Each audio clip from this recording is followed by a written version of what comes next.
Hi, I'm Jessica with the Hood School of Acting, and our movie Spotlight of the Week is Fences. Movie Spotlight of the Week. Fences was written by August Wilson, directed by Denzel Washington, starring Denzel Washington, Viola Davis, Jovan Adepo, so many great actors.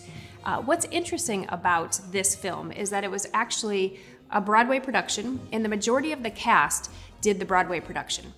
And Denzel decided, hey, I want to bring this on screen. So he reached out to August, and August wrote the screenplay, and he adapted it for the film. Now, there's really cool facts with this film. Denzel directed, as we had mentioned, and he only had to cast a few parts because he already had the majority of the cast from the Broadway production. One character that he was looking for was his son, Cory. So his son, Cory, is played by Jovan Adepo. And something that he said in an interview, which really resonated with me, was that when he was doing the interviews, Jovan stood out because he was listening and he wasn't playing the end of the scene. He said the majority of the kids that came in to audition had the end of the scene in mind and they weren't able to move with Denzel. And Denzel said, you know what I did is I played the scene a bit differently than these actors thought I would play it. And he said their eyes got real big because they thought, this isn't the way the scene's gonna go. That's not the way I thought it would go. And he said, You can never preconceive or think the scene is gonna go one way. You have to be movable and you have to be listening and in that moment. And he said something Jovan did was he came into the scene very real, authentic, listening, and he said as the scene went along you could see him feel the emotion, and we felt that anger at the end, but he didn't have it in the beginning because he shouldn't. And this is what we talk about in the Miser technique all the time, right? We can't play the end of the scene. All we know is what's happening from the first moment, and then from there we've got to let it go and trust that we believe in the imaginary circumstance and our emotional life will come from that, but we also are going to be moved and changed off of our scene partner. And Jovan did that, and he said he cast him because he knew he was the best boy for the job. So it starts out with Denzel, Troy, his father, is sitting on the stoop, singing with a bottle of liquor in his hand, and he is clearly drunk. Jovan's character, Cory, comes walking up, and he doesn't see Denzel at first. And he comes walking up from school. He has a backpack, I think his coat, and he ends up, you can see him smiling and being in a good mood, and he ends up hearing his father, and instantly you can see his whole behavior adjust. And he's thinking, great, I could tell my father's drunk, now I've got to deal with him. So the scene is about him trying to get into the house. So Jovan, his character, Cory, is trying to get into the house, but Denzel's character is sitting on the stoop and he can't get by. Now, Jovan has lost respect for his father because of what his father's done to his mom, which I don't want to give away the film, but he's lost respect for him. So he tries to walk by, but you can see him not playing the end of the scene, and he's not angry. He's just kind of like, okay, I understand, you're my father. I have to have respect for you, although I don't. But I don't want to, get into it with you. So he kind of puts his head down and tries to walk up. And his father says, You need to say, excuse me, if you need to get by. And Jovan's, instantly kind of thinks, you can see it all happening to him. He thinks, really? I don't want to go here. And he's, again, not trying to fight because he doesn't want a fight. A fight does happen, but he's not playing the end of the scene. In fact, he just wants to get into the house. And you can see it in his behavior.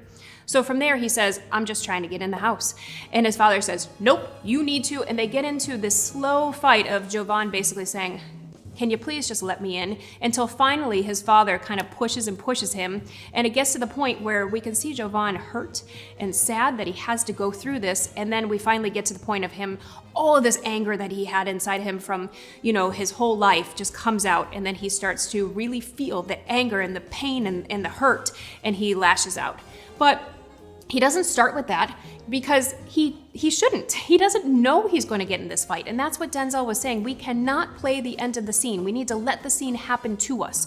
We can't force a scene to happen. We need to wait, trust, and let the scene happen. And that's what was so great about Jovan. And he was outstanding in this entire film. Okay, so let's move on to Viola Davis. Now, she won an Oscar for this film, and she was tremendous. So I was watching an interview with Viola, and she had talked about on stage, she has that one scene, which many of you may have seen. She says, I've been standing here 18 years with you. Don't you think that I feel this too? And she has this really powerful, powerful monologue.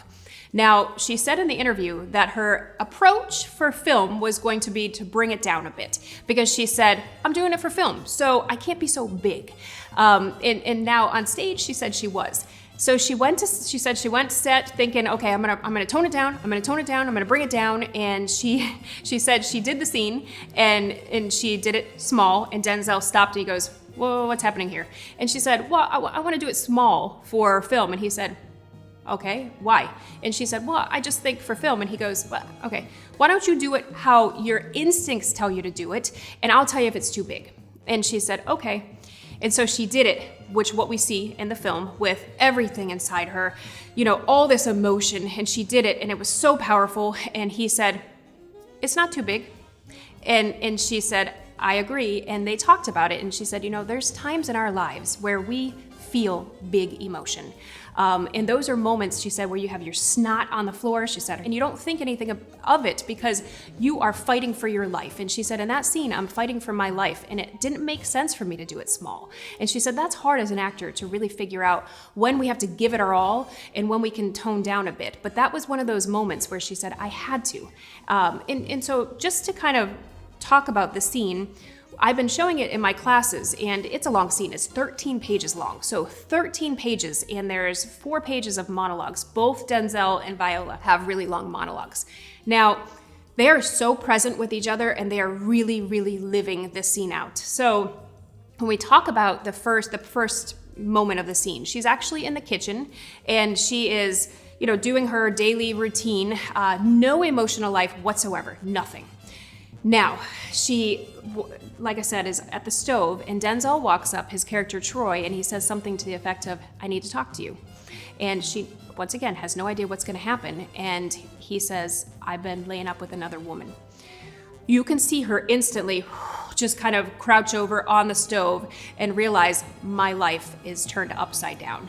And you feel the emotion just kind of rush through her. This is not anything we can prepare for because it's not the very first moment of the scene. So we as actors have to trust that the belief in the circumstance, all the work that we've done is there with us, and then listen to this person and really take what they say personally and really, really let it affect us. And she goes from having no emotion to crying, like she says, literally, you can see snot on her face. She does not care because she is fighting for her husband to leave that woman and to be by her side. It's a phenomenal scene, and her emotional life is so great, and it's a great example of, hey, you entered the scene with one emotion, and your emotion is going to change due to the circumstances. Now, let's talk about how we can understand that a bit more clearly, I would say. Let's say for you all out there, if you had a great day at work, maybe you got promoted, you're getting $20,000 more a year, which is great.